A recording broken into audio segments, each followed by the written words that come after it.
minutinho, cara, já voltamos, hein? Que vai falar sobre essa parte toda de como a vida depois da arte e o que isso tem a ver com a tecnologia. Oi, Li. Primeiro, obrigada pelo convite. Eu estou realmente muito feliz de estar aqui. E, bom, quando você me convidou, né, pra gente conversar, eu falei assim, o que eu vou falar, né? E tinha que falar sobre arte, porque os meus últimos 2 anos giraram em torno disso. Depois de 15 anos vivendo pelo mundo da tecnologia e do mundo corporativo, o que era para ser um sabático, vivendo na Argentina, acabou virando um reencontro meu com uma coisa que eu amo e gosto tanto, que é a arte, né? Tudo isso começou, e você presenciou esse começo, muito. né? Quando eu vim para São Paulo para fazer uma visita, já morando na Argentina, de uma exposição de uma artista sueca chamada Hilma af Klint. E me deparei com algo daqueles momentos que você fala assim, você dá para explicar esse momento? E eu vou te responder, não dá.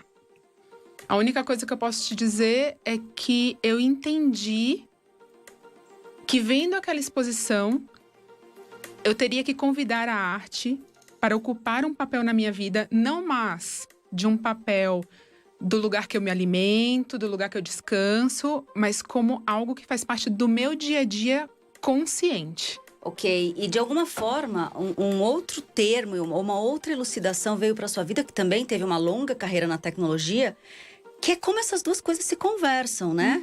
E eu acho que é um pouco do que a gente vai conversar aqui no programa. Sim. Mas vamos começar do começo. E aí esse começo tem a ver com você ir na raiz da palavra tecnologia. E aí você vai conseguir conectar a arte à medida que você entendeu o que era a raiz, o que era essa parte, né, de definição da palavra, a etimologia da palavra tecnologia. Exatamente. Bom, a gente se conhece há bastante tempo e você sabe que eu sou praticamente um... É feio dizer assim, mas quando você mora na Argentina, tarado não é uma... Não é? Não é uma palavra pejorativa. Ah, não? Não, mas é quando você é profundamente compulsivo por algo. Tá. E eu sempre tive um cuidado muito especial com as palavras, né? Porque quando existe o significado que a palavra carrega em si, que é o etimológico, né, de onde eu venho como palavra, e existe o significado que as pessoas dão à palavra. Tá. Muitas vezes uma palavra que tem uma raiz, a gente usa com um significado outro, né? E ano passado, quando a gente estava lá no Hacktown, eu quis levar isso, né? Porque foi uma coisa que me surpreendeu tanto quando eu descobri que tecnologia era a junção de de 2 palavras gregas, né? Técne e logos. E que técne é arte, indústria e habilidade. E logos a gente já sabe o que é, aquilo que vem como sequência, estruturado. Mas quando eu descobri que a raiz etimológica de tecnologia vem de arte e de habilidade, para mim foi assim, eu faço arte. Literalmente, né? E aí, eu entendi também, quando eu aprofundei um pouco, né, o estudo sobre a raiz etimológica da tecnologia, eu descobri o lugar gramatical que a palavra tecnologia tem, que é o lugar do substantivo. E aí você me olha com essa cara assim, né? Porque um substantivo sozinho serve de alguma coisa? Não, ele é inqualificado. Ele é inqualificado. Ele precisa de um adjetivo. Exato. Ou seja, toda vez que eu emprego a palavra tecnologia seguida de um adjetivo que a qualifique, eu, sujeito, estou dando a ela o poder que eu quero. Exatamente. Né? E hoje existe todo esse efeito Black Mirror, ele acontece porque a gente dá à tecnologia o espaço do sujeito. E aí eu, como sujeito... Fale mais. Eu digo, a tecnologia me vicia. Tá. A tecnologia vai me matar. Tá. A tecnologia vai criar uma inteligência artificial que vai cometer um massacre em massa. Olha o que eu tô fazendo. Eu, sujeito, estou me desresponsabilizando. E culpando a tecnologia. Mas como é que a gente culpa algo que não é culpável? Porque não é sujeito a substantivo. Porque não é Maravilhoso. sujeito a substantivo. Então não tem jeito. Nós, sujeitos, temos que começar a usar a palavra tecnologia recuperando o seu real significado.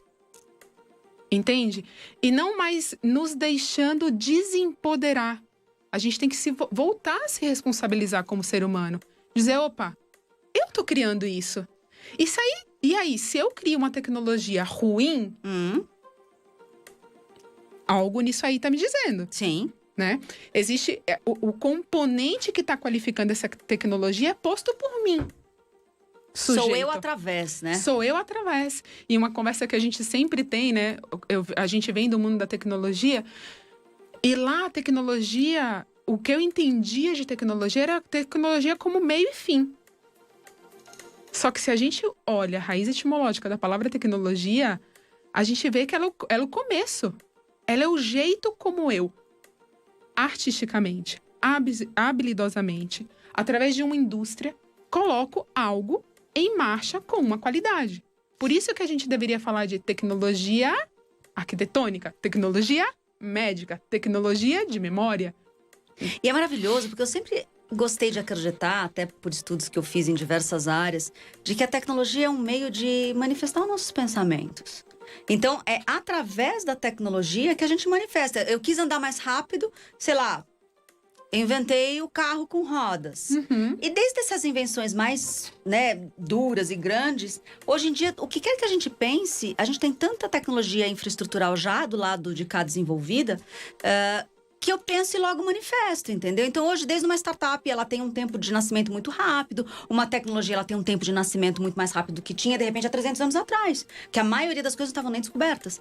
Então, eu gosto de acreditar que é a arte Da materialização dos nossos pensamentos.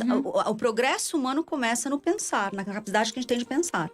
E aí, é um exercício muito grande de tempo, né? Sim. E é bacana entrar no seu próximo ponto de visão, que foi dos seus estudos todos, da sua poesia toda, enfim, do seu olhar pelo mundo todo, que eu fui capturando alguns blocos de perguntas e, enfim, de dividir de Helene aqui pra gente. Você, em algum momento esse ano, também falou e conceituou o tempo grande e o tempo pequeno. Quando eu tenho tecnologia, quando eu tenho essa arte vindo através do humano, onde entra o tempo grande e o tempo pequeno nessa história toda? Tá. Existe uma escritora brasileira que se chama Gisele Mirabai. Inclusive, ela foi a primeira vencedora do prêmio Kindle de literatura no Brasil. E ela é uma grande amiga. Tá. E escreveu um romance chamado Machamba. Quem não leu, leia, porque é um primor da literatura brasileira. Machamba. E a Gisele diz que Machamba, a personagem do livro dela, vive em 2 tempos. No tempo grande, Tá. que é o tempo das grandes coisas. E o tempo pequeno, que é onde acontecem as grandes coisas do cotidiano. Ok. Só que existe uma diferença entre o tempo das coisas grandes e o tempo das pequenas grandes coisas do dia a dia. Maravilhoso. Que é tudo que acontece no tempo grande carrega em si uma memória. E uma memória capaz de formar e influenciar coisas independente do tempo cronológico. Tá. Uma das descrições mais bonitas do livro da Gisele é quando ela diz que comer uma manga embaixo de uma mangueira é coisa do tempo grande. Maravilhoso. Né? E eu acredito que quando você diz, né? Eu acompanho muito você que a gente precisa desmaterializar, ter a sensação da desmaterialização. Porque nós ainda vivemos em dualidade. Sim, sim. Né? Para eu acreditar, confiar no poder da materialização como co-criador de algo que já é, eu preciso aprender que eu posso desmaterializar. Sem dúvida. Que eu posso ser efêmero. Sim. Né? Então, é como se eu materializar o que está no tempo grande, a gente pudesse entender quando eu consigo desmaterializar conceitos. É a dança entre o tempo pequeno, que geralmente é o material, é o óbvio, as grandes coisas pequenas do dia a dia, Exato. com acesso a um tempo do não tempo. Eu gosto muito da frase do tempo do não tempo. Sim. E quando você me trouxe esse conceito, me veio muito forte uma passagem de um dos livros que eu gosto muito, que é Brumas de Avalon. Eu acho que é a minha versão da história do Rei Arthur, da Távola Redonda, Camelot, que eu mais gosto. E é o momento em que o pai e a mãe de Rei Arthur se vê pela primeira vez, né? A Igraine e o Pendragon. Eles estão na corte, ela é a rainha, estão na corte do rei até então posto. E a hora que o olhar deles se cruzam, dá pra ver direitinho esse tempo do não tempo, esse tempo grande. Ela fica desnorteada, porque a conexão foi imediata, ela foi enorme. Ela foi de um lugar muito maior do que aquele tempo pequeno. E ela sai correndo. E ele vai atrás dela. E a hora que ele vai atrás dela, ele também estava impactado. E ele falou assim, por que você fugiu, senhora? Ela falou assim, não, eu tô cansada, eu preciso de um ar. Eu falei assim, não, você também sentiu. Fala que você sentiu o que eu senti. Ela falou assim, mas eu nem te conheço. E aí ele vira e fala assim, mas você acha que essa é a única vida que nós teríamos a possibilidade de nos encontrar? E aí, né, no final das contas, nesses grandes encontros feitos nesse tempo grande, eu gosto de acreditar que as conexões grandes são feitas. Exatamente. Capazes de trazer reis Artures para essa realidade, entendeu? E Mas você sabe que é muito dessa linha aí. Quando eu tava me preparando para vir conversar com você, eu fiquei pensando assim, nossa, mas eu só vou falar de arte, só vou falar da Hilma. E, coincidentemente, sincronicamente, eu acabei assistindo a um filme que se chama O Homem que Viu o Infinito, ou O Homem que Via o Invisível. Não lembro o título, mas tá no Netflix. Que é a história do Sirvananda Ramanujan. Tá. Que é um matemático indiano que era iletrado, né? Tá. Ele fez até... Iletrado, assim, ele não era um grande cientista da matemática acadêmico, mas ele era um grande matemático. Tá. E pobre, de uma cidade muito pobre da Índia de Madras. E ele conheceu um inglês na época, a Índia ainda tinha todas aquelas guerras com a Inglaterra. E esse inglês ficou tão impactado com todos os cálculos que o Ramanujan deu para ele, que mandou uma carta para Cambridge. E um dos matemáticos mais renomados de Cambridge convidou o Ramanujan para ir para lá fazer uma formação acadêmica. Ele era um verbalizador de fórmulas impressionantes. E o Harry, que era o tutor dele, falava assim, mas eu não posso confiar nessas suas fórmulas. Eu preciso de cálculos para você me provar como você chegou a isso. Né? O Ramanujan é conhecido hoje como o pai dos números complexos infinitos. Ele conseguia fazer cálculos... Ele não usava ábaco, por exemplo. Tá. Né? E ele fazia isso como? Então, aí é que tá o grande mistério do tempo grande, né? Ele adquiriu tuberculose, ele morreu muito jovem, com 32 anos. E numa dessas internações em Londres, o Harry foi visitar ele e disse assim, mas me conta como você chega nisso. Sim. Né? E o Ramanujan disse pra ele, o que eu vou te contar você não vai acreditar. Mas se você é meu amigo fiel, por favor, acredite. E ele fala... mas você sabe que eu não acredito nessas coisas de religiosidade, de Deus, mas eu acredito na nossa amizade. Maravilhoso. E ele fala que as fórmulas que vinham a ele vinham em meditações. Tá. Que era somente por causa da deusa que ele... A divindade que ele reverenciava. E ela depositava gentilmente as fórmulas na língua dele, né? E ele era um matemático. E hoje... Toda a grande expansão de cálculos matemáticos do buraco negro foi feita pelo Ramanujan há 60 anos atrás. E só hoje. Maravilhoso, é verdade. É verdade. Eu não sabia disso. Sim. Isso que me encantou todo esse ano, não sei o quê. Porque tinha o Einstein desenhando aí uma possibilidade de existir buracos negros através da sua física em números. Mas ele se baseou, então, nesses números infinitos que você falou do Ramanujan? Sim, sim. Boa parte da experiência matemática dos buracos negros é devido a cadernos do Ramanujan que foram achados depois que ele morreu. Maravilhoso. E fazendo um paralelo com a Hilma, que também foi uma mulher que pintou obras de arte gigantescas, com técnicas... Dá pra dizer, então, que ela pintou com acesso a esse tempo grande? Porque Com você, certeza. a sua frase em relação a ela eu pintei para o futuro, pintei para gerações que mais conectadas e mais inteligentes pudessem apreciar a alquimia da alma, né? Frases de Hilma. Frases dela, Hilma o que mesmo, o nome dela todo? Hilma A.F. Klint com N. Procurem no Google para que vocês possam visualizar um pouco do que a Ellie está falando aqui. E aí também, se tiver dúvida, a Ellie ela tem muito conexão com as obras. É só entrar em contato com as mídias sociais aqui do programa, porque eu acho que a gente pode fazer as pontes ideais. Claro. Mas googlem aí para vocês visualizarem as obras da Hilma, né? Enquanto Ellie conta por que ela pintou para o futuro e por que de repente ela pintou com base nesse acesso ao tempo grande. Uhum. Hoje de manhã a gente estava... Essa arte tecnológica dela, né? Hoje de manhã a gente estava num curso, né, Li?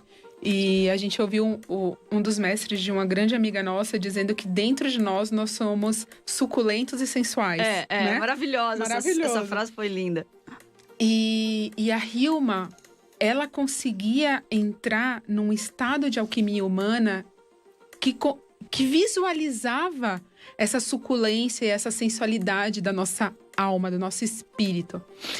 E a trajetória da Hilma é incrível. Ela fez parte de um grupo de mulheres muito à frente do seu tempo. A Suécia, que é o país que ela nasceu, foi um dos primeiros países a permitirem que mulheres estudassem na universidade. Tá. Ela foi da segunda turma de mulheres pintoras da Real Academia de Artes da Suécia. É muito interessante porque eu sou brasileira e a primeira biógrafa da Hilma também é brasileira. O nome dela é Luciana Pinheiro. Tem um livro querida. Maravilhoso, chamado As Cores da Alma. E a Hilma era uma grande estudiosa do tempo grande. Sim. O que existia no tempo grande que eu posso trazer para o tempo pequeno, né? E ela e outras 5 amigas estudaram por 10 anos as grandes religiões do mundo, né? E também passaram pelo espírito da época, né? Pelo zeitgeist do que acontecia na civilização europeia, que era as grandes mesas que rodavam, os Rosa Cruzes, a Teosofia, Helena Blavatsky, tudo isso que você imagina. Era tudo contemporâneo dela. Tudo contemporâneo dela, mas a Hilma e as suas amigas tinham uma característica muito importante pra gente que quer ser uma ponte entre o tempo grande e o tempo pequeno, que é permitir ter pensamento crítico. Tá, isso era muito claro na obra dela. É muito claro na obra dela. Então, ela tinha mestres espirituais. E ela conta em um dos diários que um mestre virou pra Cinco e falou assim: Hilma, eu gostaria de te propor que você conduzisse uma encomenda que eu preciso fazer. Uma encomenda de pintar para o templo. Você aceita? E ela disse, sim. E ele fala, você aceitou rápido demais.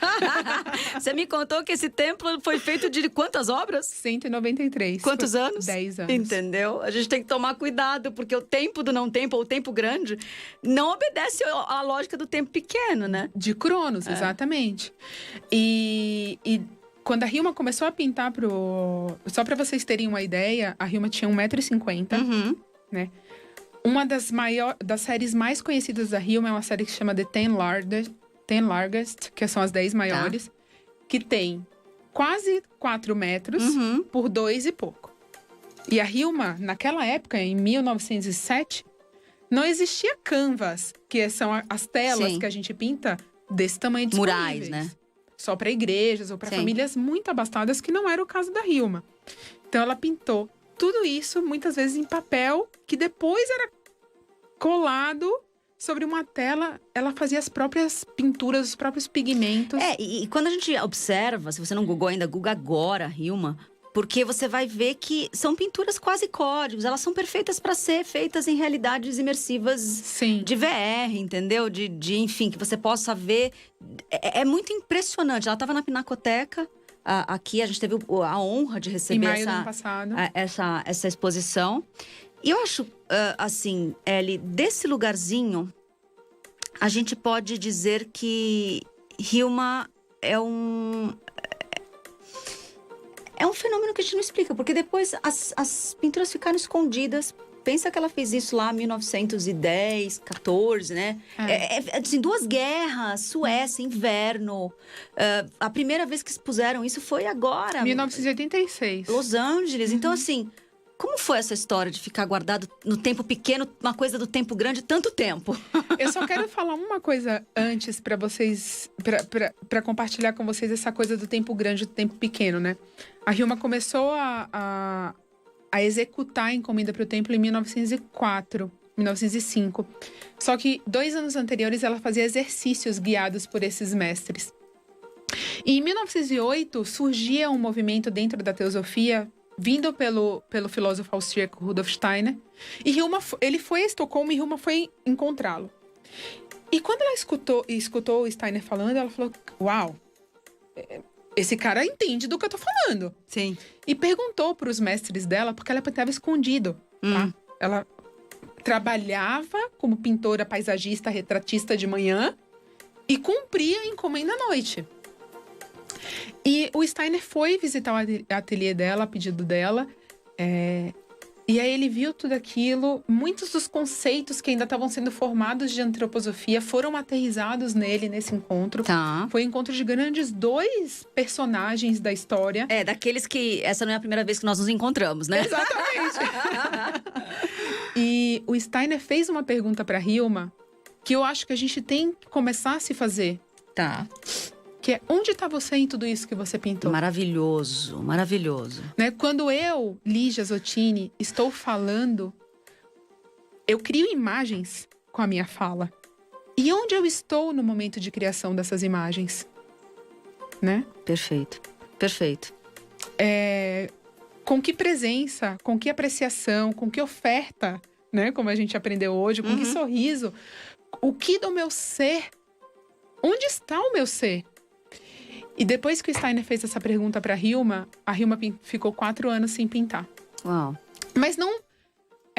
existem várias leituras no mundo da curadoria sobre isso. Eu vou dizer a minha, que muito do estudo que eu fiz com a Luciana Pinheiro. O que a Hilma fez foi parar para refletir e para estudar se existia sincronicidade entre o ser dela e as coisas que ela acessava. Tá. Porque muitas vezes a gente vira papagaio de pirata, né? A gente começa... por isso que eu realmente acredito que quanto mais a gente se conhecer, menos fake news a gente vai passar pra frente. Menos usar essa tecnologia que é arte de meio, né? De transporte, através... Mas ela vai se tornar positiva e não distópica. Mais desejável e menos fim de mundo, né? E mais inicial. Porque a partir do momento que eu recebo uma coisa e eu ponho de mim nela, essa coisa já virou outra coisa. Maravilhoso. Né? E aí tem uma frase muito célebre da Hilma no diário, né? Que depois desses 4 anos que ela... Quando ela passou esses 4 anos e voltou a pintar, que ela diz assim: agora as pinturas não são pintadas através de mim, mas eu as vejo com os meus olhos internos, eu as compreendo e aí eu as pinto. Maravilhoso, Elly. Bom, para fechar então, conta como é que foi capturar o tempo grande desse universo chamado Hilma e através desse olhar interno, dessa captura, você conseguir trazer a Helene num livro infantil, Hilma. Conta um pouco pra gente poder se despedir de você. A gente tem aí 3 minutinhos. Tá bom. Escrever um livro infantil sobre a Hilma a partir do meu desejo interno infantil de poder ter... Eu ia amar, criança, poder ter conhecido a obra dessa artista. Eu senti dentro de mim um amor, uma compaixão, uma felicidade apreciando as obras da Hilma, que eu sentir isso foi tão impactante no meu ser que eu queria que outras crianças, assim como a minha criança tivesse acesso. E ver como as obras da Hilma impactavam as minhas filhas também. Mas as obras da Hilma são obras muito adultas. Tá. Né? Então, dentro do universo infantil das minhas filhas, da escola delas e tudo mais, eu tive a inspiração de reproduzir as obras da Hilma em lã Foi uma das coisas mais bonitas e sutis. E eu me emocionei muito só de ver as imagens. Porque é assim que eu vejo as obras da Hilma, com relevo, com profundidade. Como se eu estivesse na nuvem. Você fez um 3D aí, você fez um 3D lindo. E a Hilma, ela era uma grande navegadora do mar, do oceano interno dela, né? A Hilma não viveu para colher os frutos do impacto da obra dela no mundo. Mas é uma obra é um mapa, é um grande mapa, né? Um grande mapa para navegar esses oceanos internos tão turbulentos que a gente tem dentro da gente. E eu acho que esse é o papel da arte. Maravilhoso. Né? É o papel da cura, que é o mesmo papel da tecnologia, se a gente puder enxergar a tecnologia com o viés da arte. Maravilhoso. Ellie, onde é que a gente encontra o seu livro? Quando a gente encontra? Ontem, eu fechei um contrato com uma editora aqui do Brasil, que se chama Oca, uma editora linda, que tem obras infantis maravilhosas. Pelo Instagram, @HilmaFclint _oceano. E dentro das minhas redes sociais também, eu tô sempre postando links pro livro. O livro vai se chamar Hilma F. Klint e seu fantástico oceano de cores. E vai sair em espanhol, em inglês e em português. Que maravilhoso. Bom, gente, foi uma honra. Eu recebi aqui hoje Helene, grande amiga, irmã e uma grande pessoa de inspiração, de tempo pequeno e tempo grande. Nós falamos aqui sobre a vida depois da arte e como tudo isso se conecta à tecnologia, às raízes dessa palavra, a grande inspiração dela que foi a Hilma e como ela conseguiu colocar Helene em tudo isso. Foi uma honra imensa. E é isso, a gente se despede por aqui. Muito obrigada, viu? Foi todo meu. Hora do comercial. Tira